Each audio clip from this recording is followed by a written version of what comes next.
Sanibonani wey'ngane zakwethu, ake ngimbelele phinde futhi namukele kuyona channel yami ehamba phambili Radio Inkezi. Lami igama nguMfezweni Ntuthu ngakhumalo bathi ilasibona amagumede. Ngane kwethu-ke makuthi mhlawumbe usemusha kuleli khasi zophinde ngicela usubscribe, ungakhohlwa ukungilandela Facebook @Radio Inkezi. Ngane zakwethu-ke sekufika umbiko lapha nokudlula emhlabeni komunye oyomsebenzi uKhozi FM. Izindaba ezimbi esezingena njengamanje. Umsakazi uKhozi usumemezela ukuthi akasekho emhlabeni. Siyabonga ubonga ndaba bengumdideli wezinhlelo zemfundo laphana. Lensizwa-ke ibizawakala njalo mangabe laphana kunezinhlelo ezithinta ezemfundo. Kubika ukuthi-ke usedlulile emhlabeni laphana izindaba ezingena njengamanje-ke laphana. Ngokwezinye izitatimende ezivela emndenini laphana-ke eziphethe ama-detail yokuthi-ke lensizwa bekwenze njani-ke laphana besingakayitholi ibingakaqinisekisa ukuthi siyathembisa ukuthi kusuka nokuhlala koludaba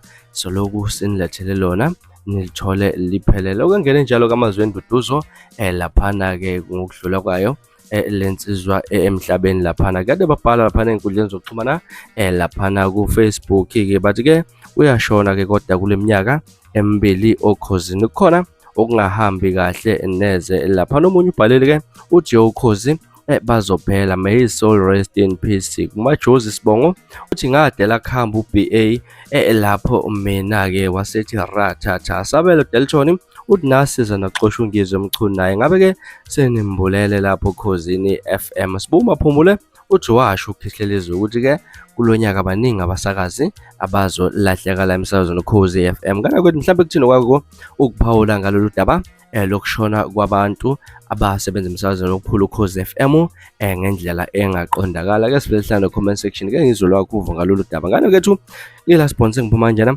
kodwa ngiyethembisa uyabuya futhi ezinye izindaba ezilandelayo ku video elandelayo. Kwakho kusubscribe niphatha hle nibe nosuku lumnandi ngithanda kakhulu.